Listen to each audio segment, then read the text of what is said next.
আসসালামু আলাইকুম সুপ্রিয় দর্শক শ্রোতা, যে যেখান থেকে দেখছেন আশা করি সবাই ভালো আছেন। সকল জল্পনা কল্পনার অবসান ঘটিয়ে অন্তর্বর্তীকালীন সরকারের প্রধান উপদেষ্টা ডক্টর মোহাম্মদ ইউনূস আজকে জাতির উদ্দেশ্যে বক্তব্যের মধ্য দিয়ে জুলাই সনদ এবং গণভোট এবং রাজনৈতিক দলগুলোর মধ্যে যে বিবাদমান যে বিভেদ সব কিছুর অবসান তিনি ঘটিয়েছেন। তবে রাজনৈতিক দলগুলো এই বক্তব্য নিয়ে অনেক আলোচনা পর্যালোচনা অনেক কিছুই করবেন। তবে ডক্টর মোহাম্মদ ইউনূস সরাসরি জানিয়ে দিয়েছেন যে ফেব্রুয়ারির প্রথমার্ধে যে জাতীয় সংসদ নির্বাচন হবে সেই একই দিনে গণভোট অনুষ্ঠিত হবে। তো এই যে জাতীয় নির্বাচনের দিনই গণভোট, এই দাবিটি বাংলাদেশ জাতীয়তাবাদী দল বিএনপি দীর্ঘদিন যাবৎ করে আসছিল। বাংলাদেশ জামাত ইসলাম এবং তার সমমনা আরও 8টি দল এনসিপি তারা চেয়েছিলেন যে গণভোটটি যাতে জাতীয় সংসদ নির্বাচনের ঠিক আগে হয়। তো অন্তর্বর্তীকালীন সরকারের পক্ষ থেকে আগেই জানানো হয়েছিল যে রাজনৈতিক দলগুলো যদি সমঝোতায় না আসতে পারে তাহলে অন্তর্বর্তীকালীন সরকার তাদের যে চূড়ান্ত সিদ্ধান্ত সেটি তারা জানিয়ে দিবেন। ঠিক আজকে এই যে চূড়ান্ত সিদ্ধান্ত সেটি অলরেডি তারা জানিয়ে দিয়েছেন এবং এই যে জুলাইয়ের যে সনদ এই এবং কিভাবে এটা বাস্তবায়িত হবে এবং এই যে গণভোট কবে হবে যে প্রক্রিয়া, এই প্রক্রিয়াতে বা এই আদেশে অলরেডি জুলাই জাতীয় সনদ বাস্তবায়ন আদেশে অলরেডি শাহাবুদ্দিন চুপ্পু যিনি রাষ্ট্রপতি হিসেবে আছেন তিনি কিন্তু অলরেডি স্বাক্ষর করে ফেলেছেন এবং এই বিষয়টি অলরেডি প্রজ্ঞাপন জারি হয়ে গেছে। তো অন্তর্বর্তীকালীন সরকারের প্রধান উপদেষ্টা ডক্টর মোহাম্মদ ইউনূস যে বিষয়টি তার বক্তব্যে বলেছেন যে 30টি বিষয়ে ঐক্যমত্য হয়েছিল রাজনৈতিক দলগুলো, সেই 30টি বিষয় এই জুলাই যে সনদ বা যে গণভোট সেই জায়গায় থাকবেন, সেটি তারা প্রথম 180 দিনের মধ্যে এই বিষয়টি তারা বাস্তবায়ন করবেন।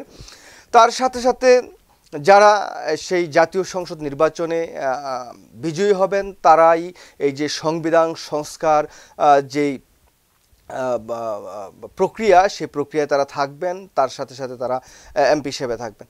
তো এই বিষয়গুলো যেমন আছে তার সাথে সাথে এখন বাংলাদেশের যে রাজনৈতিক উত্তপ্ত একটি অবস্থায় সেই জায়গায় হয়তো বা দেখা যাবে যে কোন দল কি প্রক্রিয়া প্রতিক্রিয়া দেন এবং সেই প্রতিক্রিয়ার মধ্য দিয়ে রাজনীতির মধ্যে যে বিবাদ দুটি দলের অন্ততপক্ষে বিএনপি এবং জামাত ইসলাম এনসিপি তারা কোন দিকে যাবেন। তো এই মুহূর্তে দাঁড়িয়ে একটি কথা বলতে পারি যে অন্তর্বর্তীকালীন সরকার এই যে জুলাই সনদ কিভাবে বাস্তবায়িত হবে বা গণভোটটা কিভাবে হবে সেই জায়গায় কি কি লেখা থাকবে সেটাও কিন্তু ডক্টর মোহাম্মদ ইউনূস সরাসরি বলে দিয়েছেন। ক খ গ এরকম কয়েকটি ধাপ থাকবে, সেই ধাপগুলোতে মানে যারা ভোটার তারা পছন্দ করতে পারবেন আর কি, যে কোনো একটি হাস্যসূচক শব্দে তারা তাদের মতামতটা দিতে পারবেন। তো সর্বোপরি বলি যে অন্তর্বর্তীকালীন সরকার যে সিদ্ধান্তটা নিয়েছে অন্ততপক্ষে সেই সিদ্ধান্তটা মন্দের ভালো হলেও এটা সকল রাজনৈতিক দল মেনে নিয়ে যা হয়েছে সেটাকে সামনে নিয়ে আগামীর যে জাতীয় সংসদ নির্বাচন সেটার দিকে যদি রাজনৈতিক দলগুলো আগিয়ে যায় তো সেই জায়গাতে অন্ততপক্ষে এই যে ফেসিবাদীরা আবার যেভাবে বাংলাদেশে আগুন সন্ত্রাস শুরু করেছে সেটাকে অন্ততপক্ষে তারা প্রতিহত করতে পারবেন। তো যাই হোক সুপ্রিয় দর্শক শ্রোতা, ভিডিওটি দীর্ঘায়িত করব না। তো সকল জল্পনা কল্পনার অবসান ঘটিয়েছেন আজকে ডক্টর মোহাম্মদ ইউনূস।